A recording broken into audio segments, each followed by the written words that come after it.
তাফসীর মাহফিল CHP।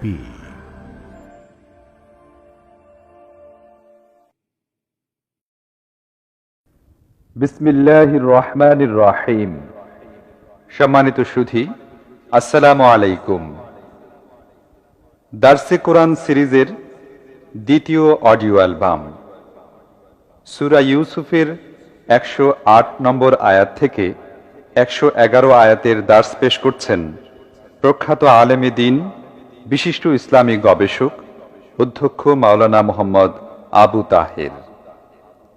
ক্যাসেটটির শব্দ ধারণে Mahsin sound systems, প্রযোজনায় CHP, পরিবেশনায় স্পন্দন অডিও ভিজুয়াল সেন্টার, ঢাকা। আউযু বিল্লাহি মিনাশ শাইতানির রাজীম। বিসমিল্লাহির রহমানির রহিম।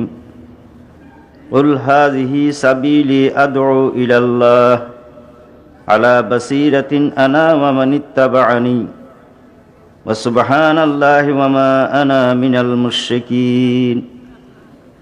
ওয়া মা আরসালনা মিন ক্বাবলিকা ইল্লা রিজালান নূহি ইলাইহিম মিন আহলিল কুরা আফালাম ইয়াসিরু ফিল আরদি ফায়ানজুরু কাইফা কানা আকিবাতুল লাযিনা মিন ক্বাবলিহিম ওয়ালাদারুল আখিরাতি খায়রুল লিল্লাযিনা ইত্তাকাউ আফালা তা'কিলুন। হাত্তা ইযা ইসতাইআসার রুসুলু ওয়া যান্নু আন্নাহুম কাদ কুযিবু জাআহুম নাসরুনা ফানুজ্জিয়া মান নাশা ওয়া লা ইউরাদ্দু বাসুনা আনিল কওমিল মুজরিমিন।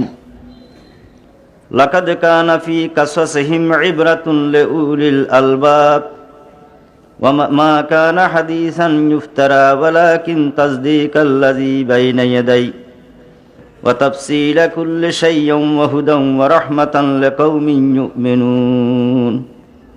সাদাকাল্লাহুল আযীম।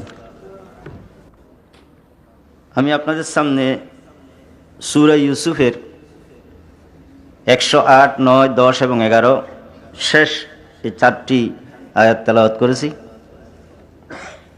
আল্লাহ রাব্বুল আলামিন যদি তৌফিক দেন, আমি অল্প সময়ের মধ্যেই এই আয়াতগুলির সাথে সংশ্লিষ্ট কয়েকটি কথা বলেই ইনশাআল্লাহ এই আলোচনা শেষ করব।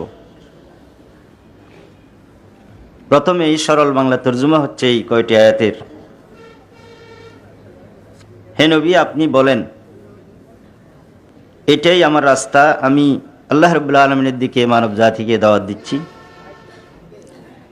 আমি এবং আমার যারা অনুসারী তারা পরিষ্কারভাবে এই পথ দেখতে পাচ্ছি এবং পবিত্রতা আল্লাহ রাব্বুল আলামিনের জন্যই আমি মুশরিকদের অন্তর্ভুক্ত নই।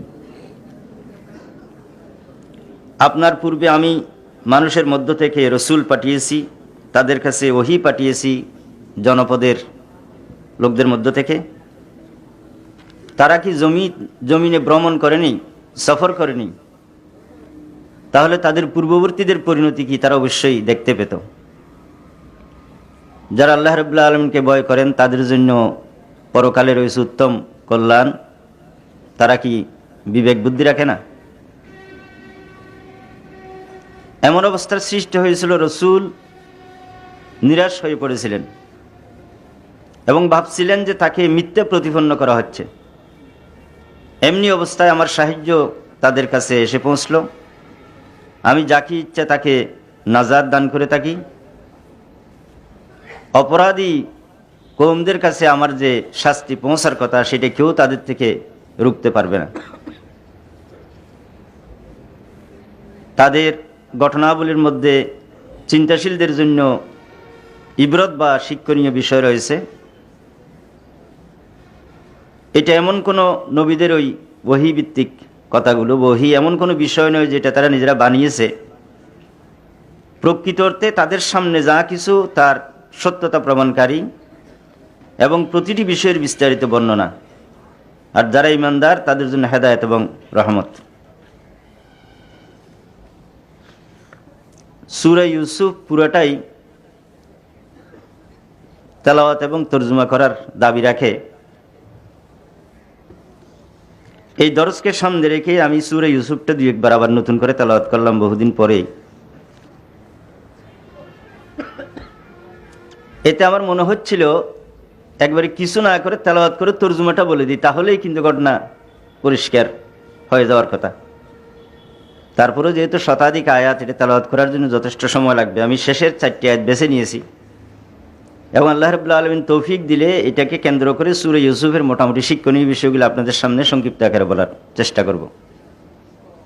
এর আগের পটভূমি সম্পর্কে এবং আল্লাহ রাব্বুল আলামিন ইউসুফ আলাইহিস সালামের ঘটনা কেন নতুনভাবে বিব্রত করলেন, বর্ণনা দিলেন, এ সম্পর্কে সংক্ষিপ্ত আকারে 2-1টি কথা বলেই আমরা শিক্ষণীয় বিষয়ের দিকে যাব।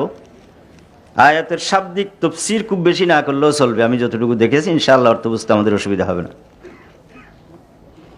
সূরা ইউসুফ এটা মক্কি সূরা। রাসূল সাল্লাল্লাহু আলাইহি ওয়াসাল্লামের জিন্দেগিতে হিজরতের আগে যে সমস্ত আয়াত বা সূরা নাযিল হয়েছে সেটা যেখানে মক্কি, এর পরবর্তীগুলি মদনী, 2 ভাগে সাধারণত ভাগ করা, এটা আপনাদের নিশ্চয় জানা আছে। 111টি এর আয়াত। ইতিহাস পর্যালোচনা করলে দেখা যায় মক্কি জিন্দেগির শেষের দিকে, হিজরতের 1.5 থেকে 2 বছর আগে মুসলমানদের উপর যখন কঠিন বিপর্যয় এবং বিপদ চলছিল, রাসূলুল্লাহ সাল্লাল্লাহু আলাইহি ওয়াসাল্লামের জিন্দেগিতে সবচেয়ে বেশি সাহায্যকারী 2 ব্যক্তি হযরত খাদিজাতুল কুবরা রাদিয়াল্লাহু তাআলা আনহা, আবি তালেব দুনিয়া থেকে বিদায় নিয়েছিলেন, যেটাকে ইতিহাস আল্লাহ রসুলের জন্য আমুল হুজন নাম দেওয়া হয়েছে, পেরেশানি এবং কঠিন মুসিবতের বছর। ঠিক সেই সমসাময়িক কালে এই সূরাটি নাজিল হয়। এর ব্যাকগ্রাউন্ড বা শান রুজুল যতটুকু দেখা যায়,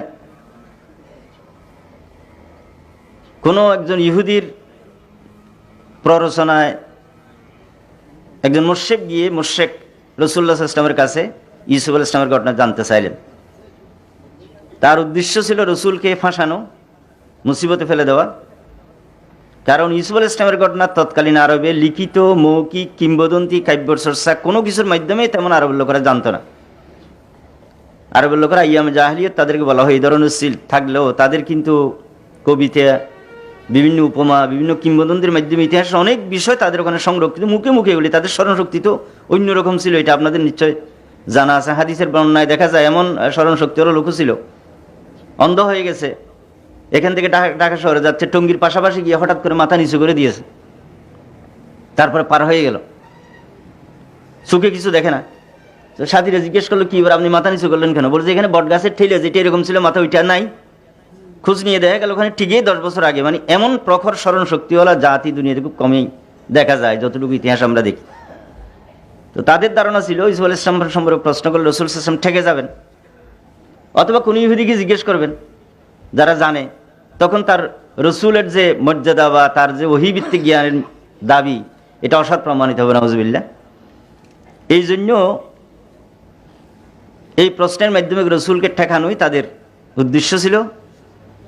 আল্লাহ রাব্বুল আলামিন পরিষ্কারভাবে ইউসুফ আলাইহিস সালামের জিন্দেগির সমস্ত ঘটনাগুলি বিব্রত করে বর্ণনা দিয়ে তাদের এই ষড়যন্ত্র নস্যাৎ করে দিলেন। এই ঘটনা বর্ণনা কোরআনে কারীমকে কোনো ইতিহাসের বই, কোনো ঘটনা বর্ণনার বই যে অমুক এই করছে সেই করছে, কোরআনে কারীমে গাছের উদাহরণ দেওয়া হয়েছে, মাছির উদাহরণ দেওয়া হয়েছে, মশার উদাহরণ দেওয়া হয়েছে। প্রতিটির পিছনে একটা তাৎপর্য আছে আল্লাহ রাব্বুল আলামিনের। ওই আয়াত অধ্যয়ন করলে আমরা যেটা বুঝতে পারি, কোনো উদ্দেশ্যহীনভাবে ঘটনা বর্ণনা করার জন্য, ইতিহাস বর্ণনা করার জন্য, ভূগোল বা মানুষের শারীরিক অবস্থা বর্ণনা করার জন্য কোন উদাহরণ বা আয়াত নাজিল হয়নি। এই ঘটনা বর্ণনার পিছনে আল্লাহ রাব্বুল আলামিনের 2টো বড় বড় উদ্দেশ্য, আরও উদ্দেশ্য থাকতে পারে, সেটা আল্লাহই ভালো জানেন, আমরা যতটুকু আমাদের ক্ষুদ্র জ্ঞানে বুঝে আসে। একটা হলো রসুল আকরাম সাল্লাল্লাহু আলাইহি ওয়াসাল্লাম যে সত্য নবী, তিনি তার এলাকার, তার দেশের লোকের এ সম্পর্কে কিছুই জানেন না, কিন্তু পুরো ঘটনাই তিনি যেভাবে বিব্রত করলেন, কেউ অস্বীকার করতে পারলো না। তাহলে ওহীর মাধ্যমে যদি এই জ্ঞান, এই ইলম তিনি হাসিল না করেন, কিভাবে তিনি জানলেন? কোনো বই নেই, পুস্তক নেই, কোনো রাওয়ায়াত নেই, তিনি কোনো রিসার্চ করে বের করার যোগ্যতা রাখেন না। রসুলের সত্যতা, সাদাকাত, তার অকাট্য নবুয়ত প্রমাণ করা। দ্বিতীয় হলো ইউসুফ আলাইহিস সালামের সাথে তার ভাইয়েরা যে ব্যবহার করছে, আহলে কুরাইশ বা মুশরিকরা আল্লাহ রসুলের সাথে একই ব্যবহার করবেন। এবং ইউসুফ আলাইহিস সালামের ভাইদের যে পরিণতি, তাকে যেমন আল্লাহ রাব্বুল আলামিন কারাগার থেকে তুলে দেশের প্রধানমন্ত্রী বানিয়ে দিয়েছিলেন, আপাতত বিরাট বাধা এবং প্রতিকূল অবস্থার পরেও রাসূলুল্লাহ সাল্লাল্লাহু আলাইহি ওয়াসাল্লামকে আল্লাহ রাব্বুল আলামিন সেইরকম সাফল্য দান করবেন। এই 2টা কথা পরিষ্কার করে তুলে ধরাটাই এই ঘটনা বলার প্রধান উদ্দেশ্য। এটা কোনো ঘটনার জন্য ঘটনা বলা হয়নি। ঘটনাটা সংক্ষেপে কি, লম্বা ঘটনা তো এমন যে এটা অন্তত এখন থেকে একটা পর্যন্ত বর্ণনা করলেও আয়াতে শেষ হবে না, এত লম্বা ঘটনা বলা যাবে না। আপনাদের এই ঘটনা জানা আছে ধরে নিয়ে আমি ইশারা দিচ্ছি শুধু একটু স্মরণ করার জন্য। ইউসুফ আলাইহিসসালাম হযরত ইয়াকুব আলাইহিসসালামের সন্তান। চতুর্থ পৃষ্ঠানে গিয়ে ইব্রাহিম আলাইহিসসালামের সাথে মিলে যায়। ইব্রাহিম আলাইহিসসালামের চতুর্থ বা তৃতীয় অধস্তন পুরুষ তিনি। ইউসুফ আলাইহিসসালামের পিতা ছিলেন ইয়াকুব আলাইহিসসালাম, ইয়াকুব আলাইহিসসালামের পিতা ছিলেন ইব্রাহিম আলাইহিসসালামের ছেলে ইসহাক আলাইহিসসালাম, ইসহাক আলাইহিসসালামের পিতা ছিলেন ইব্রাহিম, ইব্রাহিমের সন্তান ইসহাক, ইসহাকের সন্তান ইয়াকুব, ইয়াকুবের সন্তান ইউসুফ আলাইহিসসালাম। ইয়াকুব আলাইহিসসালামের 4 স্ত্রী ছিল এবং 12টি সন্তান ছিল। এর মধ্যে ইউসুফ আলাইহিসসালাম এবং বিনয়ামিন দুইজন ছিল এক মায়ের। তার জন্ম ইতিহাসে দেখা যায় খ্রিস্টপূর্ব 1906 সালে, 1906 বছর আগের খ্রিস্ট ঈসা আলাইহিস সালামকে দিয়ে যে সন শুরু করা হয় তার আগে। সতীনের রেশারেশি বলে একটা কথা আছে, নবীদের স্ত্রীদের মধ্যে এটা কিছু কিছু ছিল কোরআনের আয়াত। রাসূল ইসলাম স্ত্রীদের রাগ করে একবারে মদুনা আর কি হারাম করে। আল্লাহ বলেন যে তোমার স্ত্রীদের উপর ইয়ে করে তুমি হালালকে হারাম করবা। কোরআনে কারীমে শেষের দিকে এ সম্পর্কে সূরা এবং বক্তব্য আছে। সৎ ভাইদের মধ্যে এরকম রেশারেশি, এগুলি মানুষের কতগুলি মানবিক দুর্বলতা বা ফিতরত। ইউসুফ আলাইহিস সালামকে ইয়াকুব আলাইহিস সালাম শেষ বয়সের সন্তান বলে খুব বেশি স্নেহ আদর করতেন। সৎ ভাইদের সেটি আর পছন্দ হল না, তারা বরদাস্ত করতে পারলো না। তারা তাকে বুঝাইয়ে শুনাই অনেক লম্বা সূরা ইউসুফ, অন্য জায়গাতে এই সম্পর্কে বক্তব্য আছে, তোমরা বাঘে খেয়ে ফেলবে, এই বলছেন আমরা দেখবো, বহু ইয়ে করে আমাদের সাথে বেড়াইতে দাও, আমরা তাকে একটু এই মরুভূমি টরুমি দেখে একটু মজবুত হবে ঘুরে টুরে নিয়ে আসবো, আমরা কোনো সময় যাওয়ার সময় ছোটো বাইঠাই বাতি নিই না, যাও আমার সাথে ঢাকায় বেড়ে এসো। ইয়াকুব আলাইহিস সালাম শেষ পর্যন্ত রাজি হলেন। তারা সেকে নিয়ে মরুভূমির মধ্যে একটা কূপের মধ্যে তাকে ফেলে দিল। সেই জমানায় জর্দান পূর্ব দিক থেকে মিশরের দিকে যাচ্ছিল একটা যাত্রী দল, তখন তো মরুভূমিতে সফর করতো। তারা ইউসুফ আলাইহিস সালামকে উদ্ধার করলেন, সেখান থেকে নিয়ে তাকে বাজারে বিক্রয় করে ফেলা হলো। তিনি দাস হিসাবে, সেই জমানার আমরা যেমন গরু ছাগল পালি তাদের সাথে যে ব্যবহার করি, দাসদের সাথে সেই রকম ব্যবহারই, তার চেয়ে খারাপ ব্যবহার করা হতো, বিক্রি হলো। সেখান থেকে আজিজ মিসির, এটা আমরা অনেকে নাম মনে করি, আজিজ মিসির মানে মিশরের শাসক, তখনকার প্রধান ব্যক্তি যিনি হতেন তারই উপাধি, এটা প্রেসিডেন্ট, চেয়ারম্যান, এইরকম একটা উপাধি মনে করেন, বা প্রাইম মিনিস্টার। তার ঘরে তিনি নিতে হলেন। সেখানে তার স্ত্রী একটা ষড়যন্ত্র ইউসুফ আলাইহিস সালামের বিরুদ্ধে করলো। কোরআন কারীম এই সূরাতে যার বিস্তারিত বর্ণনা আছে। সেখানে আজিজ মিসির বুঝতে পারলেন যে দোষটা তার স্ত্রী ইউসুফের নয়, কারণ একজন বলল যদি সামনের দিকে তার জামা ছিঁড়া হয় তাহলে তিনি দোষী, ধাক্কাধাক্কি করেছে, আর পিছনের দিকে জামা যদি ছিঁড়া হয় তাহলে বুঝবেন যে মহিলা দোষী, তিনি পালাই যাচ্ছেন, তাকে ধরতে চেয়েছে। ঘটনা বিস্তারিত আছে, আমি ঘটনা লম্বা চৌড়া বলতেছি না, শুধু ইশারায় বলতেছি। যাক, শেষ পর্যন্ত আজিজ মিসির স্ত্রীর ষড়যন্ত্রের কারণে তিনি জেলে নিতে হলেন। এবং জেলে উনার জীবন থেকে যেটা দেখা যায়, উনি 17 বছর বয়সে কৃতদাস হিসেবে বিকৃত হয়েছেন। আজিজ মিসিরের ঘরে তিনি 3 বছর, 2.5 থেকে 3 বছর সময় কাটিয়েছেন। জেলে তিনি কাটিয়েছেন প্রায় 7 বছরের মতো। এইভাবে 30 বছর বয়সে তিনি সেখান থেকে মুক্ত হয়ে মিশরের খাদ্যমন্ত্রী এবং পরবর্তীকালে প্রধানমন্ত্রী হলেন। 80 বছর বয়স পর্যন্ত তিনি সে দেশের প্রধান প্রশাসক ছিলেন। 110 বছর বয়সে তার এন্তেকাল হয়।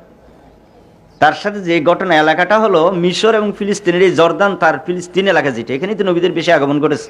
এই এলাকায় বিভিন্ন নাম আছে, এই নাম এখন ইতিহাসে পরিবর্তন হয়েছে। তফিমুল কোরআনে কিছু কিছু উল্লেখ আছে এবং অন্য তফসিরে বিস্তারিত উল্লেখ আছে। তিনি মন্ত্রী হওয়ার পরে দুর্ভিক্ষের সময় তার ভাইয়েরা সেখানে দেখা করতে গেলেন। তাদেরকে তিনি অন্য লোকদের মতো খাদ্য এবং অন্যান্য উপটোকন দিলেন। তার ইচ্ছা হচ্ছিল তাদেরকে রেখে দেওয়া, কিন্তু মিশরের নিয়ম অনুযায়ী সেখানে বিদেশি কোনো লোককে রাখার কোনো সুযোগ ছিল না। তিনি শেষ পর্যন্ত তার একটা ব্যবহারের বাটি তাদেরকে দিয়ে দিলেন। এই কাফেলা যাওয়ার পরে যখন বাটি তালাশ শুরু হয়ে গেল, পাওয়া যায় না, তখন বলল ওই কাফেলার, তখন দেখা গেল তাদের ওখানে বাটি, চুরির অপরাধে তাদেরকে রেখে দেওয়া হল। মানে আল্লাহ রাব্বুল আলামিন হেকমত নবীর জন্য এমন ব্যবস্থা করেছেন, তিনি চাচ্ছিলেন রাখতে, দেশের আইন কভার করছে না, আবার আরেকটা অবস্থা করে তাকে রেখে দেওয়ার ব্যবস্থা করা হল। যাক, তিনি তাদের সাথে খুবই ভালো ব্যবহার করলেন। এমনি ওই সময় মিশরের যারা শাসক ছিল তারা অরিজিনালি মিশরীয় ছিল না, তারা ছিল সিরিয়া এবং অন্য জায়গা থেকে আগত। ইতিহাসে এদেরকে আমালেকা বংশ বলা হয়। ওই পরবর্তী সময়ে আমালেকারা মিশরের কিপ্তি যারা ছিল জাতীয়তাবাদী লোকাল, এই ফেরাউন যাদের বংশের মধ্য থেকে, তাদের সাথে যুদ্ধে তারা পরাজিত হয়েছে। মাঝখানে তিনি যখন জেলে ছিলেন তখন সেখানেও তিনি জেলের লোকদের সামনে দ্বীনের দাওয়াত পেশ করলেন। ইয়া সাহেবে সিজিন আরবাব মুতাফাররিকুন খায়রুন আমিল্লাহুল ওয়াহিদুল কাহ্হার, কোরআন কারীমে আছে। জেল থেকে বের হওয়ার পর দুইজন স্বপ্ন দেখছিল। তাদের স্বপ্নের তাবির যখন তার কাছে চাইতে গেলেন, তিনি বললেন, আল্লাহ আমাকে শিক্ষা দিয়েছে, এটা আমার কোনো ব্যক্তিগত বাহাদুরি নয়। একজনের মৃত্যুদণ্ড হবে, আরেকজন বাদশার খাদেম হবে। তিনি রিকোয়েস্ট করলেন, তুমি যখন সেখানে যাও আমার কথা স্মরণ করিও।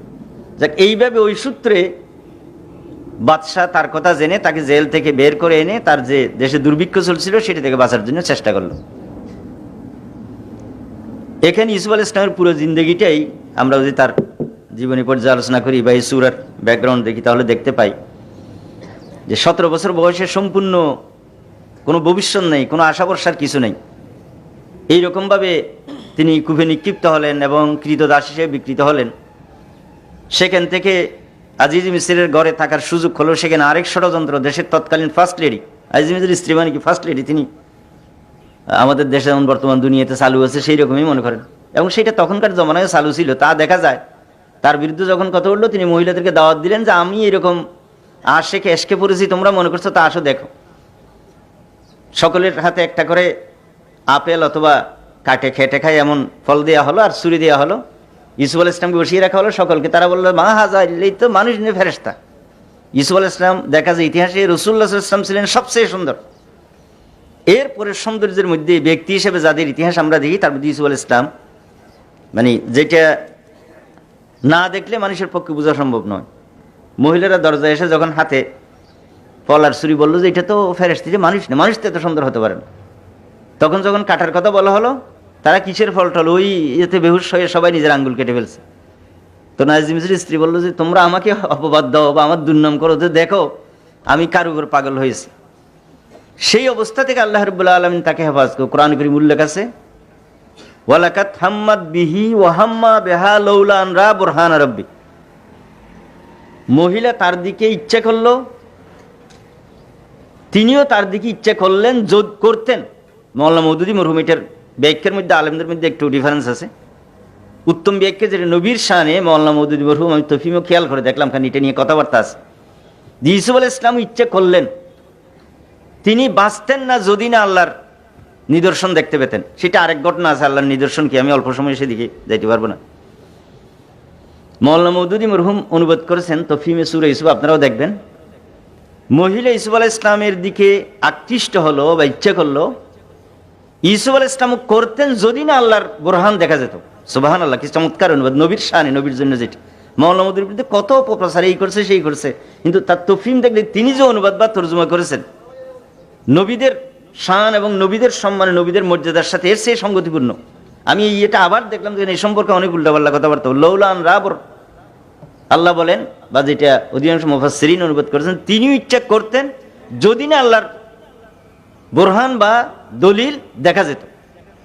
সেই দলিলটা কি, এটা আপনাদের জন্য রেখে দিলাম। তফসির পড়লে তফিমে এত বিস্তারিত নাই, আপনারা সৈয়দ কুতুবের তফসির অথবা তফসিরে ইবনে কাসির এই জাতীয় যেগুলি আছে, যারা আরবি পারেন তাদের জন্য বলে এটা পড়লেও ওখানে আরো বিস্তারিত দেখতে পাবে। সেই রকম একজন যুবক, রাষ্ট্রপ্রধানের স্ত্রী, পুরস্কারের প্ররোচনা, তার ইচ্ছে পূরণ না করলে জেলে যাওয়ার নিশ্চিত আশঙ্কা। আল্লাহ রাব্বুল আলামিন সেখান থেকে হেফাজত করে নিয়ে আসলেন এবং জেলখানায় গিয়ে তিনি বসে থাকলেন না। যখনই সেখানে সুযোগ পাইলেন, আমরা মনে করি বিশ্রাম আমাদের জন্য, একটু বহুদিন তো কাজ টাজ করেছি, এই শিবির থেকে বের হওয়ার পর বলে যে একটু সময় দেন না, একটু বিশ্রাম নিয়ে নিই। এই বিশ্রাম নিতে নিতে অবস্থা টাইট। ইসলামী আন্দোলন কর্মীদের জিন্দের কোনো কিসের বিশ্রাম? জীবন কর্মের তরে বিশ্রাম, মৃত্যুর পরে। জীবনটাই কাজের জন্য, মরার পরে বিশ্রাম যদি আল্লাহ দে মেহেরবানি করে ব্যস্ত দিলে কথাই নেই, ওখানেই বিশ্রাম। তিনি সেখানে কি বললেন, সূরা ইউসুফটা আমি অনুরোধ জানাবো আপনারা পুরোটা পড়বেন না, আমার কথাগুলি পুরো বুঝতে পারবেন। আমি তো খুব অল্প সময় কয়েক মিনিটে বলতেছি। ইয়া সাহেবে সিজিন আরবাব মুতাফাররিকুন খায়রুন আমিল্লাহুল ওয়াহিদুল কাহ্হার। কি চমৎকার যুক্তি, আল্লাহু আকবার। হে জেলের বাসিন্দারা, অনেক প্রভু ভালো না, একজনেই ভালো, একজনই উত্তম। যে যুক্তিটা আল্লাহ দিয়েছেন কোরআন কারীমে, ইনকান ইলাহাতাইন লাফাসাদাত ফিলার, 2-3 জায়গায় এটা আছে, যদি আল্লাহ একাধিক হতো দুনিয়াতে একজন বলতো বৃষ্টি দাও, একজন বলতো সিদ্ধ, আরেকজন গরম দাও, মারামারি তো ওখানেই রাখতো। এক আল্লাহ হওয়ার কারণে, আল্লাহ রাব্বুল আলামিন এক হওয়ার কারণে তার নিজাম, তার ইন্তজাম, তার সিস্টেম, তার যে ব্যবস্থাপনা, এতে কোন রকম বিশৃঙ্খলা নেই। মাঝে মাঝে তিনি তুফান জ্বর দিয়ে দেখান যে তিনি পারেনি। দুইজন হলে তো প্রত্যেকদিন মারামারি। এরা হাবিল আর কাবিলের ঘটনা জানেন না? আমরা নিজেরা দুই ভাই মারামারি করে কত কিছু, এইদিকে নেবেন, ওদিকে গরু বড়টা, জমি ইটে বিটার কোন দিক খাবে। ইসু আলাইহিস সালাম জেলখানায় বসে এই সুযোগের সদ্ব্যবহার করলেন। আর বাউ মুতাফাররিকুনা খায়রুন আমিল্লাহুল ওয়াহিদুল কাহ্হার। এরপরে তিনি যখন ক্ষমতাসীন হলেন, নবীদের জিন্দেগিতে এটা এক্সেপশন। কেউ কেউ প্রশ্নও করেন একদল লোক লাগবে, এই লাগবে, তারপর ইসলাম কায়েম হবে। ইসু আলাইহিস সালামকে তো দেখি জেলখানা থেকে প্রধানমন্ত্রী। এইটা মেয়ার এক্সেপশন ইসু আলাইহিস সালামের জিন্দেগিটা। যে ইসলাম বিজয় হওয়ার জন্য বড় বড় শর্ত দুইটা, নেতৃত্ব লাগবে, জনসমর্থন লাগবে। প্রত্যেক নবীদের সাহাবী ছিল, বহু নবী এরকম একটা দল বা সংগঠন না পাওয়ার কারণে ইসলাম বিজয় হয়নি। এই কথাগুলি বললে এই প্রশ্ন এসে যায় যে ইসু আলাইহিস সালাম তো এরকম কোনো সাহাবী টাহাবি দেখি না, তাকে তো জেলখানা থেকে সোজা চেয়ারে বসাই দিয়েছেন। এইটা হলো মেয়ার এক্সেপশন। আল্লাহ রাব্বুল আলামিন যে এটাও পারেন, আল্লাহর কুদরতের বাহিরে নয়, এটাই তিনি দেখিয়েছেন। সেই ক্ষমতায় বসার পরে তিনি ইচ্ছে করলে কি করতে পারতেন, যা মর্জি তাই করতে পারতেন। তার বাইরে যখন আসলো, আমরা হইলাম দাঁতে দাঁত কামড়ি, পাইছি এতদিন পর, আরো সৎ ভাই, আমাকে না তোমরা খুবই নিক্ষেপ করেছিলে, এদেরকে বন্ধ করে দাও, নিয়ে যাও জেল, আমি আসতে অর্ডার দেবে। তারা বড় করুণ ভাবে, তারা যখন টের পাইলো, ওইটা তো দেখতে ইউসুফের মতো মনে হয়। বহুদিন পরে তো, প্রায় ধরেন 13-14 বছর পর, মানুষকে বলছে, এরা মনে মনে ভাবছে এটা তো ইউসুফ লাগে। ইউসুফ বলে, হ্যাঁ আমি তোমাদের ভাই। তখন ইসলামী আন্দোলন কর্মীদের জন্য বড় শিক্ষা আমি বলার চেষ্টা করব। তারা আশঙ্কা করছিল প্রতিশোধ তিনি নেবেন। বাপ থেকে বিচ্ছিন্ন করে দুঃখ দিয়ে মরুভূমিতে নিশ্চিত মৃত্যুর হাতে গর্তে নিক্ষেপ করে আসছে, সেখান থেকে আল্লাহ তাকে উদ্ধার করছেন। তাহলে কি অবস্থা, প্রতিশোধের কি জ্বলন্ত অঙ্গার থাকার স্বাভাবিক। তিনি তাদেরকে আশ্বস্ত করে বললেন, লা তাসরিবা আলাইকুম লিয়াউম, আজকে তোমাদের উপর কোনো বাড়াবাড়ি, কোনো অত্যাচার, কোনো নির্যাতন, কোনো জুলুম কিছুই করা হবে না। তোমরা নিশ্চিন্ত এবং নিরাপদ থাকো। ইয়াগফিরুল্লাহু লাকুম, তিনি সাথে দোয়াও করলেন, তোমরা যে অপরাধ করেছো, অপরাধ আল্লাহ তোমাদেরকে মাফ করে দেবেন। ওহু আরহামুর রাহিমিন, আমি তো আল্লাহ মাফ করেন, তিনি মাফ করে দেবেন। কত বড় হৃদয় যদি হয়, কত বড় আকাশের মতো হৃদয় হলে একজন লোক এই কাজ করতে পারে। আমি আপনি নিজেকে একবার চিন্তা করেন তো, 10 জন মিলে যদি মরুভূমিতে ফেলেন, এটা টুকও মারে, এটার প্রতিশোধ নেওয়ার জন্য সুযোগ পাইলে, একবার পাইলে। আমাদের দেশের সবর, আমি সবরের মানি বলার চেষ্টা করব। ওই আব্দুর রহিমের বাপ, কি খবর? বলে যান আমি সবর দিছি, মানে মায়ের খাইয়া বুথ হইয়া, তার তো পারার কোনো যোগ্যতা নাই, বলে আল্লাহর কাছে সবর দিছি। আরে তোমার সবরের দিয়ে আর কি আছে নাই, তোমাদের প্রতিশোধ দিয়ে। সবর হলো দুশমন থেকে প্রতিশোধ নেওয়ার যোগ্যতা, সাহস, সুযোগ থাকার পরও শুধু আল্লাহ রাব্বুল আলামিনের জামানদের দিকে তাকিয়ে মাফ করে দেয়, এটাই হলো সবরের সত্যিকার অর্থ। ইউসুফ আলাইহিস সালাম এই প্রধানমন্ত্রীর চেয়ারে বসে ভাইদের কি অবস্থা, তিনি বলেন, লা তাসরিবা আলাইকুম লিয়াউম। এরপর সেটাকে তিনি দ্বীনের জন্য নবী হিসেবে ব্যবহার করলেন। পরবর্তীকালে তিনি প্রায় দীর্ঘদিন 80 বছর বয়স পর্যন্ত শাসন করে 110 বছর বয়সে তিনি ইন্তেকাল করেছেন। তখনকার লোকের একটু হায়াত বেশি পাইত। সময় যেহেতু খুবই সংক্ষেপে, এই জন্য আমি অন্যদিকে না গিয়ে এই অংশ এবং এই সূরা থেকে বড় বড় কয়েকটি শিক্ষণীয় বিষয় আমাদের আছে। এত বেশি শিক্ষণীয় বিষয় আছে, এই সূরাটা আগাগোড়া তেলাওয়াত করে অর্থসহ পড়া চিন্তা ভাবনা করে শিক্ষণীয় বিষয়গুলি আমরা গ্রহণ করি, আমাদের জিন্দগি পরিবর্তন করার জন্য, পরিচালনার জন্য এটাই যথেষ্ট। অন্য কোনো দিকে আর যাওয়া দরকার নেই। আমি সংক্ষেপেই, বেশি ব্যাখ্যা না করে আপনাদের সামনে কয়েকটি বিষয় সূরা থেকে পেশ করার চেষ্টা করব। প্রথম যে বড় শিক্ষা আমরা এখান থেকে পাই, সেটা হলো যে প্রত্যেক নবীর জিন্দগিতে পরীক্ষা এসেছে, এক একজনের পরীক্ষার ধরন এক এক রকম ছিল। নবীদের মধ্যে মানুষের সাথে সংঘর্ষ, পরীক্ষার সম্মুখীন হয়নি, তারা অন্যরকম পরীক্ষার সম্মুখীন হয়েছেন। 2 জন নবীর ইতিহাস দেখা যায়। একজন আদম আলাইহিস সালাম, যেহেতু তিনি প্রথম আদম, প্রথম ব্যক্তি, প্রথম নবী, তার পরীক্ষাটা অন্যরকম ছিল শয়তানের সাথে। আরেকজন সুলাইমান আলাইহিস সালাম। সুলাইমান আলাইহিস সালাম নিজের বাপ দাউদ আলাইহিস সালামের রাষ্ট্র মিরাজি সূত্রে পাইছিলেন, যার কারণে তার কোনো টোকাবেলা করা দরকার হয়নি। তিনি আনপ্যারালাল ওয়ার্ল্ড পাওয়ার, এখন যেন আমেরিকা 1 নম্বর, সুলাইমান আলাইহিস সালাম তার জামানায় দুনিয়ার বিশ্ব super power, single super power ছিলেন, ইতিহাসে যেটা দেখা যায়। আর সমস্ত নবীদেরকে আল্লাহ রাব্বুল আলামিন কোন না কোনোভাবে এই পরীক্ষার, একটা হলো নির্যাতন, জুলুম, আরেকটা পরীক্ষা আরো ভয়ঙ্কর, আরো মারাত্মক, সেটা হলো লোভ, লালসা, প্রলোভন। ইউসুফ আলাইহিস ইসলামের জিন্দগিতে এইরকম জুলুম নির্যাতনের কূপে নিক্ষিপ্ত হতে এটাও আসছে। ইউসুফ আলাইহিস ইসলাম জিন্দগিতে প্রলোভনের একজন যুবকের জিন্দগিতে পদস্খলনের সবচেয়ে মারাত্মক হাতিয়ার, যেটা নিরাপদে পুরস্কারের আশ্বাস বিপরীতে জেলে যাওয়ার আশঙ্কা, আজিজ মিসরির স্ত্রী যে ঘটনা ঘটাতে চেয়েছিল, সেই রকম প্রলোভন উভয় রকম পরীক্ষায় তার জিন্দগিতে আসছে। সুতরাং আমরা যারা ইসলামী আন্দোলন কর্মী, কোরআন কারীম এ সম্পর্কে অনেক আয়াত আছে, ইসলামী আন্দোলন কর্মীদের পরীক্ষা এটা একটা আলাদা সাবজেক্ট, যার উপর 2-3 ঘন্টা বক্তৃতা দেওয়া যায়। আহসাবান নাস আন ইউতরাকু আন ইয়াকুলু আমান্না ওয়ালা নাবলুয়ান্নাকুম বিশাইইন মিনাল খাউফি ওয়াল জু। এইভাবে আল্লাহ রাব্বুল আলামিন আম হাসিবাতুম আন তুতরাকু বিভিন্নভাবে প্রশ্ন করেছেন, বলেছেন তোমরা যদি দ্বীনের দাওয়াত দাও, দ্বীনের কাজ করো, ইসলামী আন্দোলনের দায়িত্ব পালন করো, তোমাদেরকে পরীক্ষার সম্মুখীন হতেই হবে। এই জন্য পরীক্ষার যত ধরন আছে এগুলি আমাদের জানা দরকার, এবং এগুলি মোকাবেলা করে সামনের দিকে যাওয়ার জন্য মানসিক এবং অন্যান্য প্রস্তুতি আমাদের গ্রহণ করা দরকার। ইসলামী আন্দোলন করি পাইন্না পাইন্না টাইপের বস আপনি চলছে কামিয়াব হয়ে যাবেন, এটা দুনিয়ার ইতিহাসে দেখা যায় না। ইসলামী আন্দোলন করেন, আপনি পরীক্ষার সম্মুখীন হলেন না, ইসলামী আন্দোলন করেন বাধার সম্মুখীন হলেন না, ইসলামী আন্দোলন করেন জুলুম নির্যাতন প্রলোভনের সম্মুখীন হলেন না, তাহলে বুঝতে হবে আপনার এই কাজের মধ্যে কিছু ফাঁক আছে। ইসলামী আন্দোলন সত্যিকার অর্থ হকের উপর আছে কিনা, আপনি সত্য পথের উপর আছেন কিনা, এটা বুঝার সবচেয়ে বড় মাপকাঠি হলো আপনার এই পথে পরীক্ষা এবং বাধাই পত্তি আসতেছে কিনা। আপনি এখান থেকে ঢাকা যাওয়ার পথে টঙ্গী দেখবেন, তারপরে যে ইস্তেমাল লোকদেরকে দেখবেন, মহাখালী দেখবেন, এটা না দেখে যদি জয়দেবপুর দেখেন বুঝতে হবে গাড়ি ময়মনসিংহে যাচ্ছে, ঢাকার দিকে যাচ্ছে না। ইসলামী আন্দোলনের হক্কানিয়তের, সত্যতার এবং নবীদের পথের উপর আছে এর প্রমাণের, এর বাস্তব প্রমাণ হলো এই পথে নবীদের মতো পরীক্ষা আসতেছে কিনা। সুতরাং এই ইমতিহানের জন্য পরীক্ষাকে ভয় করে বিরু কাপুরুষ আমরা আল্লাহর কাছে পরীক্ষা কামনা করবো না, এই দোয়া করবো না আমাদের পরীক্ষা দাও, কিন্তু এই দোয়া অবশ্যই করতে, এই প্রস্তুতি অবশ্যই নিতে হবে। আল্লাহ যদি পরীক্ষা দিয়েই থাকেন সেখানে তো আল্লাহ রাব্বুল আলামিন কামিয়াব করেন। ইসলামী আন্দোলনের কর্মীরা যুগে যুগে পরীক্ষা কামিয়াব হয়ে সামনের দিকে এগিয়েছে, সুতরাং সেই প্রস্তুতি আমাদের থাকা দরকার। দ্বিতীয় যে বিষয়টা আমরা এখান থেকে দেখতে পাই সেটা হলো সর্বাবস্থায় দাওয়াতি কাজের দায়িত্ব পালন করা। জেলে যাওয়ার পর ইসুফ ইসলাম মনে করতে পারতেন তো জেলে চলে এসছি, একটু বিশ্রাম টিসলাম নিই, এটা তো আমাদের অনেকের জিন্দগিতে এরকম দেখ এক পর্যায়ে মনে করি যে এখন একটু বিশ্রাম নিয়ে এখন ডিস্টার্ব করেন না।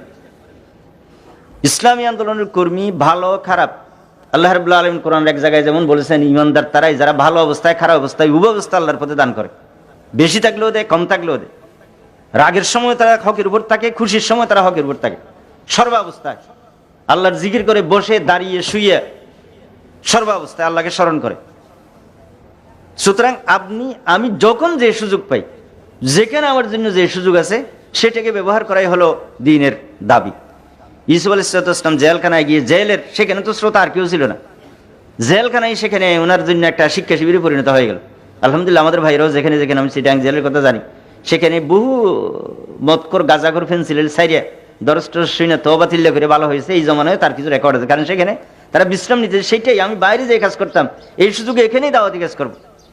দাওয়াতি কাজের বড় দুইটা হাতিয়ার, একটা নিজের আমল আর একটা হলো নিজের বক্তব্য বা কথা। শুধু কথাই নয়, আমল দিও, ব্যবহার দিও, আপনার আচরণ দিও।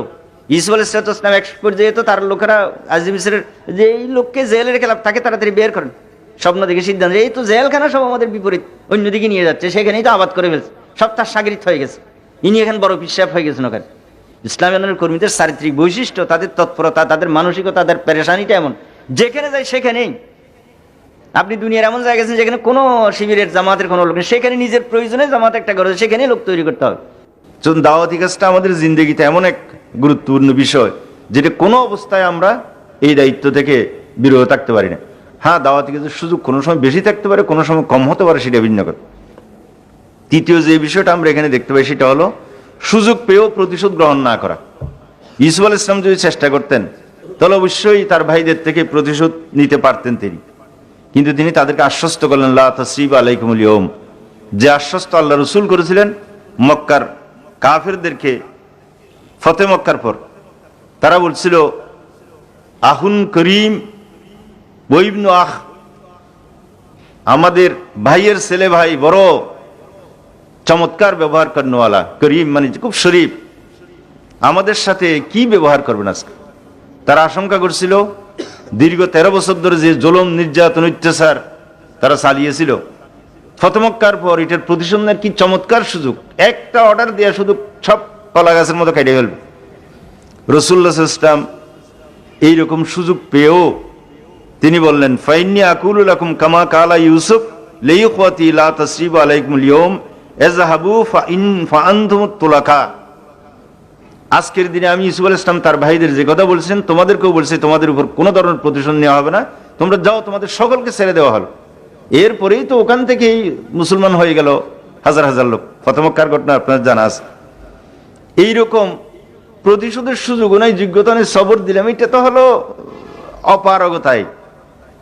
প্রতিশোধ নেয়ার, আমার প্রতিপক্ষের উপর প্রতিশোধ নেওয়ার চমৎকার সুযোগ, যা ইচ্ছে তাই করতে পারবো, কিন্তু শুধু আল্লাহ রাব্বুল আলামিন রেজামন্দির দিকে তাকিয়ে মানুষকে ভালোবেসে তাকে মাফ করে দেওয়া, এটার জন্য বিরাট হৃদয়, সংকীর্ণ মনা লোকের ইসলাম আন্দোলন করতে পারেন। অন্তরটা পিঁপড়ার মতো ছোট, টিক টিক টিক টিক করে, কাউকে 5 পয়সা দিতে হলে 10 বার চিন্তা করে। ইসলামী আন্দোলনের কর্মী নেতাদের হৃদয়টা আকাশের মতো উদার হতে হবে। ব্যক্তিগত বিষয়ে মারাত্মক ধরনের আচরণ করছে, প্রতিশোধ নিতে পারেন, যোগ্যতা আছে, শুধু আল্লাহ রাব্বুল আলামিনের দিকে তাকিয়ে না নিয়ে। আল্লাহ রাসূল এক হাদিসে বলেন, সেই ব্যক্তি তো বাহাদুর নয় যে তার প্রতিপক্ষকে আসার দিল। মিশকাত শরীফে হাদিসটা আছে এবং সহিহ সাহিহটা তো আছে। সেই বাহাদুর যে রাগের সময় দাঁত কামড়িয়ে আল্লাহর রেজামন্দির জন্য নিজেকে স্বাভাবিক বা সংযত রাখতে পারে, নিতে পারেন আপনি, যোগ্যতা আছে, ক্ষমতা আছে। এটা কোনো অবস্থাতেই, বিশেষ করে ব্যক্তিগত ব্যাপারে, ব্যক্তিগত বিষয় নিয়ে ইউসুফ আলাইহিস সালাম এবং রাসূল সাল্লাল্লাহু আলাইহি ওয়াসাল্লাম আমাদের সামনে আদর্শ রয়ে গেছে। প্রতিশোধের জন্য আমরা মনের ইচ্ছা জাল পূরণ করার জন্য কিছু করি, আল্লাহর ওয়াস্তে করি। হযরত আলী রাদিয়াল্লাহু তাআলা আনহু কাফেরের বুকের উপরে বসলেন, হাতে তলোয়ার, ছুরিটা চালিয়ে দেবেন, ফু তুতু মারলেন। তিনি বললেন, যাও। ঘটনা আপনাদের অনেকের জানা থাকার কথা। বিষয় কি? বিষয় এতক্ষণ ধরে আমি তোমার সাথে যুদ্ধ করছি, লাইলাই কালমাতিল্লাহ, তোমার বুকের উপর বসছি, তোমাকে হত্যা করছি, আমার কোরআন আমাকে বলছে বলে। যখনই তুমি তুতু মারছো, আমার মনের মধ্যে প্রতিক্রিয়া হয়েছে, এখন যদি মারি আমার আক্রোশ পূরণ করার জন্য হবে, আল্লাহর রাস্তা হবে না, তোমাকে ছেড়ে দিলাম। সুবহানাল্লাহ। ইখলাস অন্তরের অবস্থা। আমি কি নিজের জন্য, নিজের বাহাদুরির জন্য, নিজের রাগ প্রতিশোধ নেওয়ার জন্য, না আল্লাহর জন্য করে চিন্তা করে দেখ। যখনই পার্সোনাল বিষয়টা শুরু হয়েছে, তুতু মারার কারণে আমি তোমাকে আর স্পর্শ করলে এটা আল্লাহর রাস্তা হবে না। এই জন্য এইরকম সুযোগ লাভ করার পরও কোনো অবস্থায় ব্যক্তিগত প্রতিশোধ পরায়ণ না হওয়া, এটা ইসলাম আন্দোলনের কর্মীদের।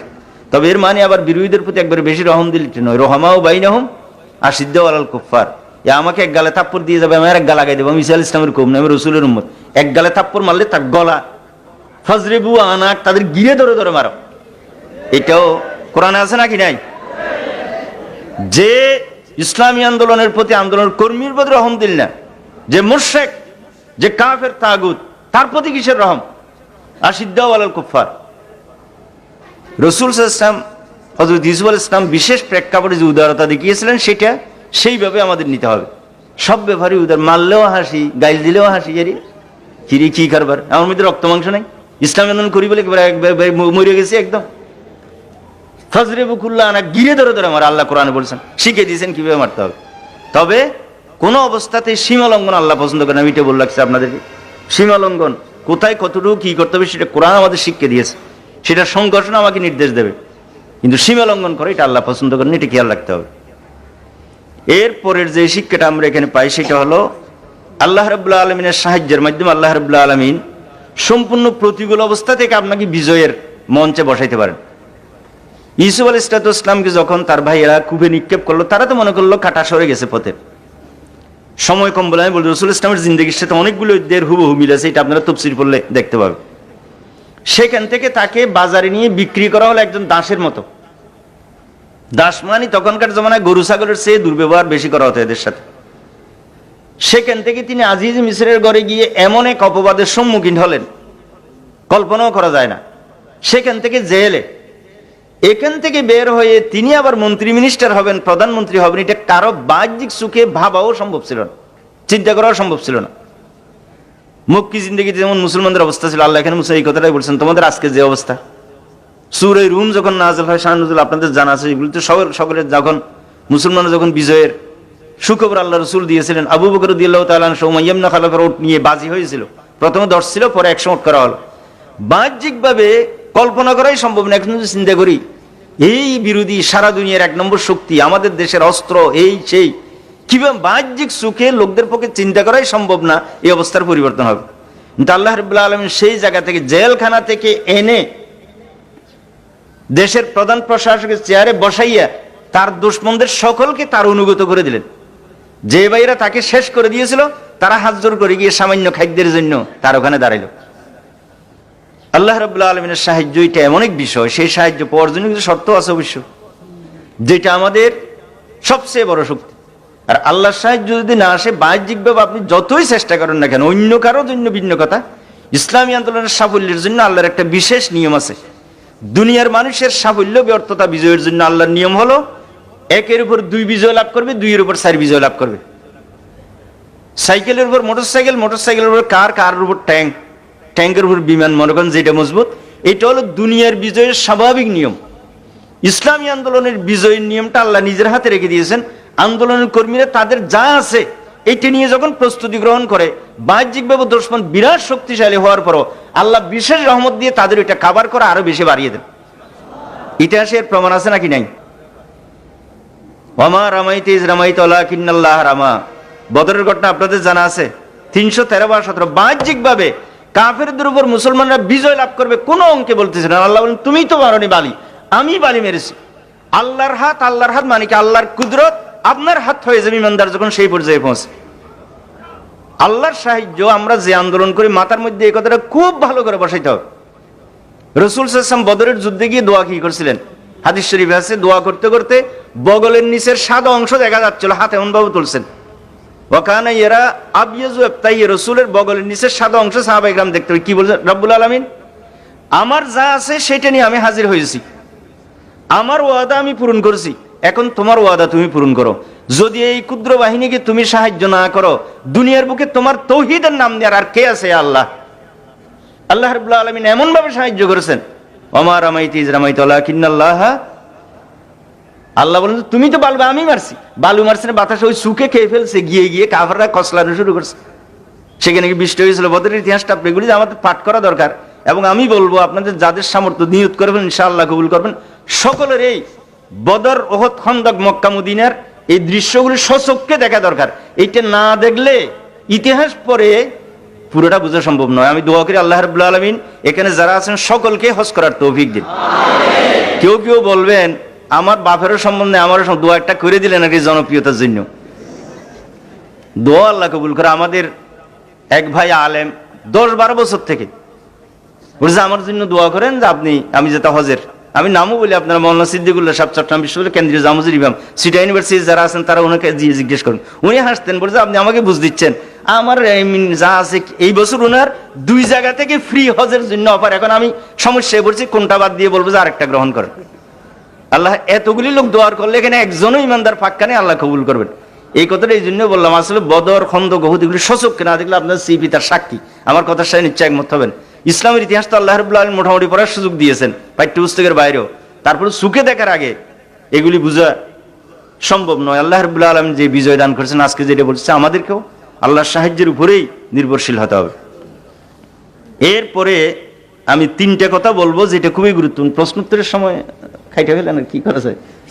আগের বিষয়গুলি তো আছে।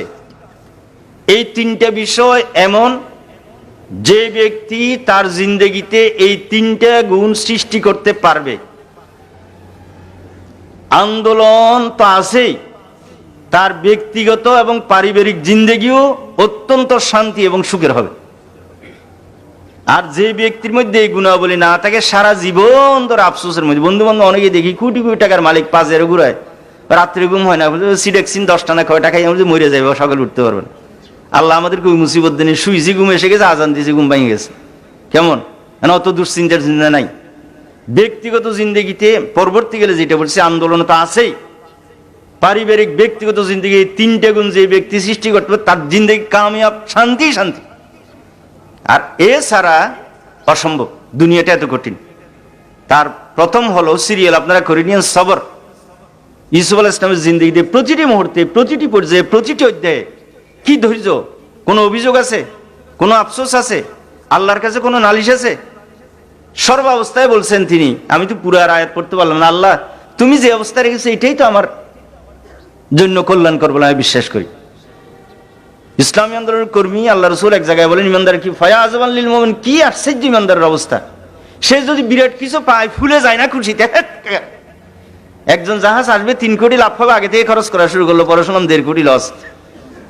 এক ব্যবসায়ী জানিয়ে না পাইতেই আর কিছু হারিয়ে ফেললো, কোনো আফসোস নেই। যাই দিয়েছেন আল্লাহ দিয়েছেন, যা মুসিবতে ফেলেছেন আল্লাহ ফেলেছেন, আল্লাহর সিদ্ধান্ত এইটা আমার জন্য কল্যাণকর।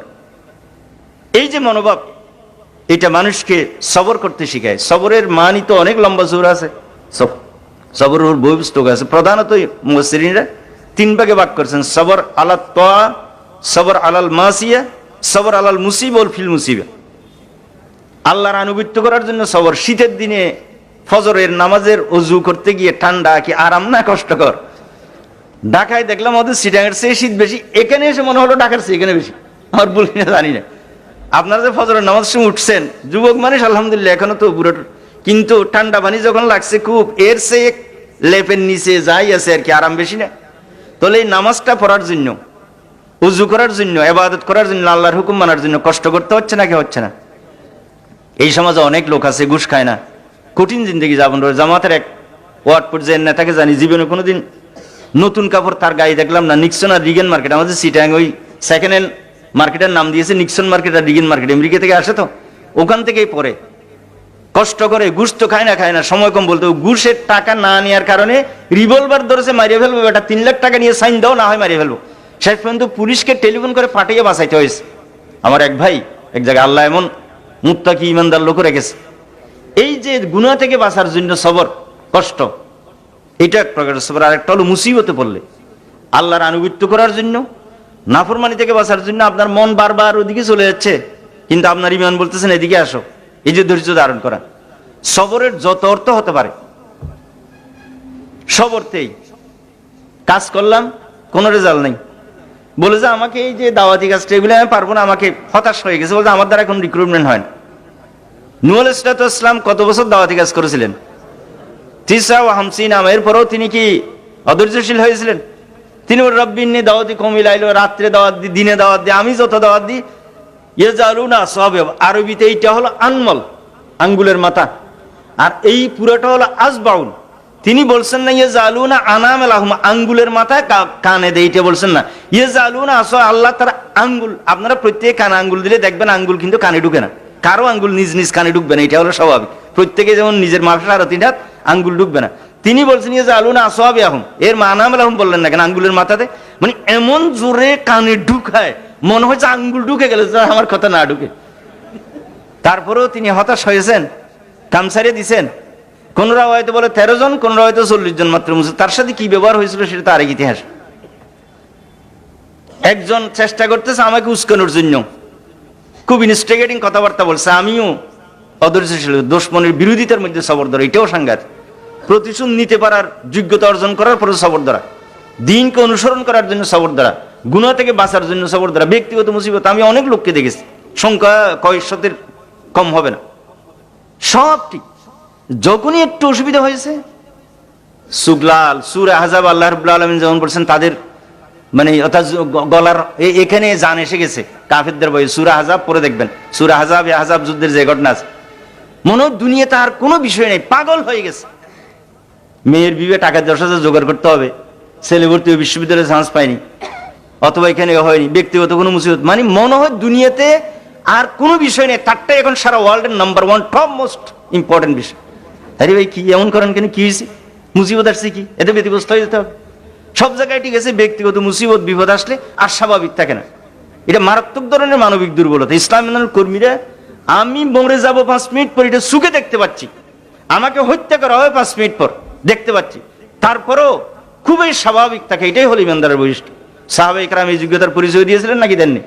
শুলি নির্দিষ্ট করে রাখা হয়েছে, কয়েক মিনিট পরে সেখানে সরানো হবে। এরপর বলছে মোহাম্মদকে গালি দাও। কি বলছো তুমি? আমার রসুলের বিরুদ্ধে এইরকম শুলিতে 10-12 যদি সরাও।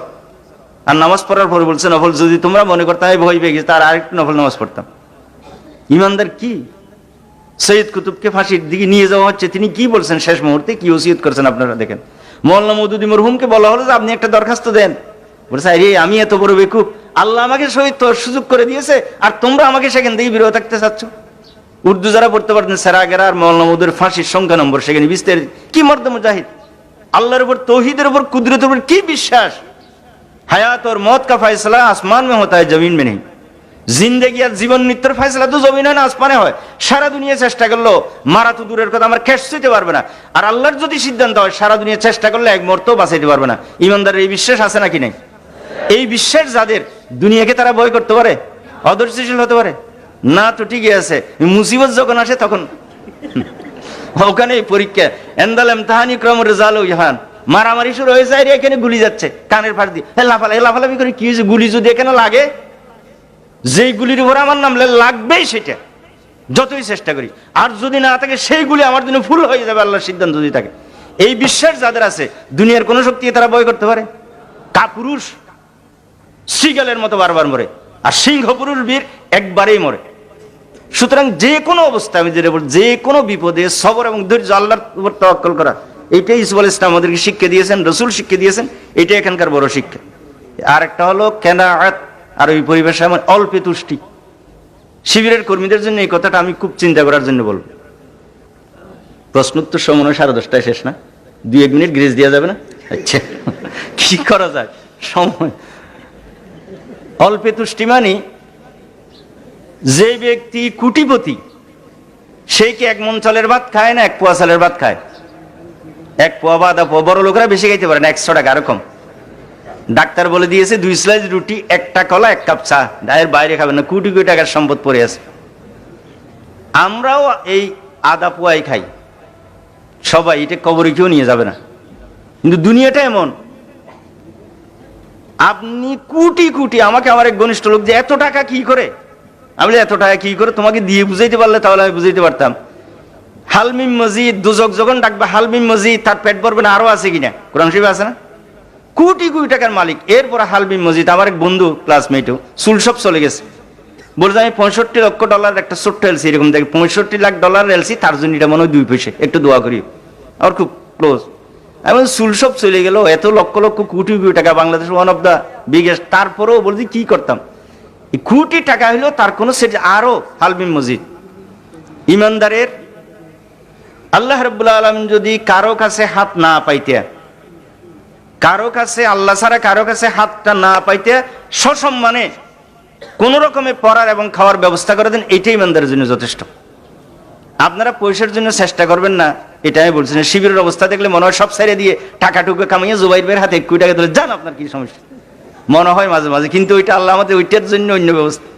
মাঝে মাঝে অনেকে ভালো নিয়তে একটু পয়সা করে কামাইয়া শিবির, কিন্তু পয়সা কামাইতে গিয়ে আপনি কোথায় যে পয়সার আব্দুল ফুলুস হয়ে যাবেন, ফুলুসের গোলাম দেখতেছি তো আমাদের সমসাময়িক খাতের কর্মী। এখন পয়সার পিছনে এমন যে টেলিফোন করেও পাওয়া যায় না, কিন্তু যতটুকু খবর নিয়েছি তার পারিবারিক ব্যক্তি জীবনে কোনো শান্তি নেই। যে ব্যক্তি একবার ইসলামী আন্দোলন কইরা পরবর্তী গেলে ডেভিয়েট হয়, আল্লাহ মনে হয় তাকে শাস্তি দেয়। আল্লাহর যে বান্দা একসময় ইসলামী আন্দোলনের জন্য রক্ত দিয়েছে, বিশ্ববিদ্যালয়ের স্লোগান দিয়েছে, মা বাপকে ভুলে গেছে, লেখাপড়া ভুলে গেছে, জীবন বাজি রেখেছে, সে যখন কর্মজীবনে এসে এদিক ওদিক করে, আল্লাহর কাছে এটা পছন্দ হয় না। দোয়া করি তাদের জন্য, বদদুয়ার তো প্রশ্ন আসে না। দায়িত্ব পালন করেছে পর অনেক চেষ্টা করো, এখন বিয়ে শাদী নিয়ে সমস্যা, বউ নিয়ে সমস্যা, ব্যবসা নিয়ে সমস্যা, মানে এক সমস্যার মাঝে মাঝে লজ্জা লাগলেও কি করবো, আসে একটু কথাবার্তা পরামর্শ নেওয়ার জন্য, মনে মনে ভাবি আর কি, ভাই তুমি এই পথে থাকলে তো এই অবস্থা হতো না। অল্পে তুষ্টি, আল্লাহ যা দিয়েছেন, যে অবস্থায় রেখেছেন, এটা আলহামদুলিল্লাহ। হক হালাল মোতাবেক চেষ্টা করব। বাদ খাওয়ার জন্য আল্লাহ যেখানে পশু পক্ষীদেরকে খাদ্যের অভাবে মারে না, আশরাফুল মখলুকাতকে যদি গজব না দেয়, মারার কোনো কারণ নেই। পয়সার পিছনে যদি একবার লাগেন ভাইয়েরা, তাহলে কিন্তু খুব মুশকিল। এই ব্যাপারে অপ্রাসঙ্গিক মনে হলে আরেকটা কথা বলতে চাই, বিয়ে শাদীটা খুব চিন্তা ভাবনা করে করবেন। 90% লোক ঘুষ খায়, সুদ খায়, অবৈধ ইনকাম করে, নিজের মনের বিরুদ্ধে স্ত্রী আর ছেলে মেয়ের প্রেশারের কারণে। আপনারা সার্ভে করেন আমার এই কথার বাস্তবতা। যদি সত্যিকার অর্থে আবেদা সালেহা কানেতা সাবেরা পরিবেশ আপনার অর্থ জানিয়ে নিয়েন, বিয়ে করেন, স্ত্রী আপনার বেহেশতে প্রমোশনের কারণ হবে ইনশাআল্লাহ। আমি বিশ্বাস করি এরকম লোক আছে, স্ত্রীর কারণেই বেহেশতে যাইতে পারবে, যাওয়ার সুযোগ হয়তো আল্লাহ এমন নেককার। আর বেড়াইতে যাওয়ার পর শাড়ি একটা দেখে ঘরে এসে যদি ফিটির মিনিট করে, যে মুখে 3টে শাড়ি তুমি আমায় কয়টা দিলে, তখন মাথাটা খারাপ হয়ে যাবে। আর যে স্ত্রী বলবে তুমি জান বা যেটা সেটাই আমার জন্য বড় সৌভাগ্য। আপনার স্ত্রী যদি নেককার না হয়, মহিলারা বিশেষ করে তাদের ফিতরতের মধ্যে এটা সাবেরা না হয়, তাহলে কিন্তু খুবই মুশকিল এবার আপনারা চিন্তা করবেন। এই জন্য কেনাত, অল্পে তুষ্টি। ইউসুফ আলাইহিস সালামকে যখন যে অবস্থা আল্লাহ রাখছেন আলহামদুলিল্লাহ, যে অবস্থায় রাখছেন আলহামদুলিল্লাহ, কোনো অভিযোগ নাই, কোনো পেরেশানি নাই। এরপর হলো সর্বশেষ তাকওয়া। তাকওয়া আমাদের দেশে বলতে বুঝে বাহ্যিক যে বেশভূষা। আল্লাহ রসুল বলছেন এইভাবে ইশারা করে হাতে, আত্তাকওয়া হা হুনা, আত্তাকওয়া হা হুনা, আত্তাকওয়া, তাকওয়া এখানে। তাকওয়ার সর্বোৎকৃষ্ট ব্যাখ্যা হলো রমজানের দিনে পুকুরে ডুব মেরেও পানি কেনে যেহেতু আল্লাহ রাব্বুল আলামিন দেখছেন, এই অনুভূতি, এটাই হলো তাকওয়া। জিন্দগিতে তাকওয়া যদি আমরা অবলম্বন করতে পারি, তাহলে জিন্দগির অনেক বিষয়, সব বিষয় আমাদের সুন্দর হয়ে যাবে। তাকওয়া অর্জন করার জন্য দুইটা বড় বড় বিষয়, তাকওয়া অর্জন করার জন্য ওয়াজ নসিহত বড় বড় দুইটা বিষয় আমাদের জানা থাকা দরকার। একটা হলো ইলাহ সম্পর্কে, আল্লাহ সম্পর্কে সঠিক ধারণা, আর একটা হলো আখিরাত সম্পর্কে জবাবদিহির অনুভূতি। রমজানের দিনে পুকুরে ডুব মেরেও পানি কেনে কেন? যে কেউ দেখতে পাচ্ছেন, আল্লাহ তো দেখছেন, ঠিক নাকি বেঠিক? আপনারা সবাই রোজা রাখছেন না? রমজানে কুলি করে পানি খাইছেন কেন? সিভি তো দেখতে পান না, কে দেখেন? কেউ দেখে না, দুনিয়ার কোনো শক্তি নেই, কিন্তু রব্বুল আলামিন তার নজর থেকে ফাঁকি দেওয়ার কোনো সুযোগ আছে? এই যে ঈমান, এই যে অনুভূতি, এই যে বিশ্বাস, এটা মানুষকে যে কোনো অবস্থাতে গুনাহ থেকে বিরত রাখতে। আরেকটা হলো পরকালের সমস্ত কিছুর জবাবদিহি করতে হবে। তা আমি সময় সংক্ষেপ বলে আপনাদের সামনে ব্যাখ্যা বিশ্লেষণ ছাড়া এই সূরা থেকে কয়েকটা বিষয় পেশ করার চেষ্টা করেছি। আমি অনুরোধ জানাবো এই সূরাটা পুরোটা পরে অন্তত তফহিমের ব্যাখ্যাটুকু আপনারা পড়ে নেবেন, তাহলে আমার এই কথার বাস্তবতা বুঝতে পারবেন। আমি শেষের দিকে বিশেষ করে সবর, কানাত এবং তাকওয়া ইউসুফ আলাইহিস সালামের জিন্দেগি এবং সমস্ত নবীদের জিন্দেগিতে দেখা যায়, সাহাবায়ে কেরামের জিন্দেগিতে দেখা যায়। এই গুণ যদি আজকে বর্তমান সমাজের যে অবস্থা, আমাদের সমাজের যে বিভিন্ন দিক থেকে আমাদের উস্কানি দেওয়া, অধৈর্যশীল করা, আমাদেরকে ফাঁদে ফেলা, বিভিন্ন রকম চেষ্টা করা হবে, কাজ করে কোনো রেজাল্ট পাওয়া না, যেই বয়সে তো স্বাভাবিক এটা। কিন্তু সবর, কানাত এবং তাকওয়ার নমুনা যদি আমরা পেশ করতে পারি, ইনশাআল্লাহ আমরা দুনিয়াতেও কামিয়াব হব, পরকালেও কামিয়াব হব। যে নিজের জিন্দেগিতে ইসলাম বিজয়ী হয়েছে কিনা এটা দেখে যেতে পারবো কিনা জানি না, কিন্তু বাপ যেমন মরার সময় সুযোগ্য সন্তান দেখে মনের সান্ত্বনা পায় যে আমার ছেলে আমার চেয়ে যোগ্য হবে, ইসলামী আন্দোলনকে যদি এমন অবস্থায় দেখেছে ইনশাআল্লাহ একদিন তারা কামিয়াব হবে, তাহলে মনের সান্ত্বনা পাবো। আম্বিয়া ইকরামের যে সিফাত, সাহাবা ইকরামের যে গুণাবলী, সূরা ইউসুফের যে শিক্ষাগুলি আমাদের সামনে আছে, এগুলি যদি আমরা বাস্তবে আমল করতে পারি, তার নমুনা পেশ করতে পারি, তাদের নমুনা আমরা পুনরাবৃত্তি করতে পারি, তাহলে যে আল্লাহ রাব্বুল আলামিন সেই জমানায় জেলখানা থেকে নিয়ে রাষ্ট্রপ্রধান বানিয়েছিলেন, সে আল্লাহ এখনো আছে নাকি নাই? যে আল্লাহ বদরের যুদ্ধে সাহায্য করেছিলেন, তিনি এখনো আছেন নাকি নাই? যিনি ইব্রাহিম আলাইহিস সালামের অগ্নিকুণ্ডকে কুলনা ইয়া নারু কুনি বারদাম ওয়া সালামান আলা ইব্রাহিম, সে অগ্নিকুণ্ড এয়ার কন্ডিশন হয়ে যাও তুমি, যিনি সেরকম করতে পেরেছিলেন, তিনি আছেন নাকি নাই? কিন্তু নাই কি? আল্লামা ইকবাল বলেন সিফাত ইব্রাহিম, ইব্রাহিমের গুণ সৃষ্টি করে এখনো অগ্নিকুণ্ড বেহেশত হতে পারে। পারেন নাকি পারেন না? কিন্তু শর্ত পূরণ করতে, আরবিতে বলাই যায় ফাতার শর্ত ফাদাল মসুদ, শর্ত পূরণ করবেন এমনি হয়ে যাবে, এটা হবে না। শর্ত হলো আমরা আমাদের জিন্দেগিকে কোরআন এবং হাদিসের আলোয় গড়ে তুলবো, আমরা আমাদের জিন্দেগিতে আম্বিয়া ইকরাম, সাহাবায়ে কেরামের গুণাবলী সৃষ্টি করব। আমি আজকে যে বিষয়গুলো আলোচনা করলাম, বিশেষ করে তাকওয়া, সবর এবং কানাত, এগুলি আমরা আমাদের মধ্যে সৃষ্টি করব। যদি এটা আমরা পারি ইনশাআল্লাহ, তাহলে আল্লাহ রাব্বুল আলামিন আমাদের দুনিয়ার জিন্দেগিকেও কামিয়াব করবেন এবং পরকালে কামিয়াবিতা আমাদের জন্য আছেই। আল্লাহ রাব্বুল আলামিন আমাদের সকলকে কোরআনের আলোকে নিজের জীবন তৈরি করার তৌফিক দিন। ওয়া আখিরু দাওয়ানা আলহামদুলিল্লাহি রাব্বিল আলামিন।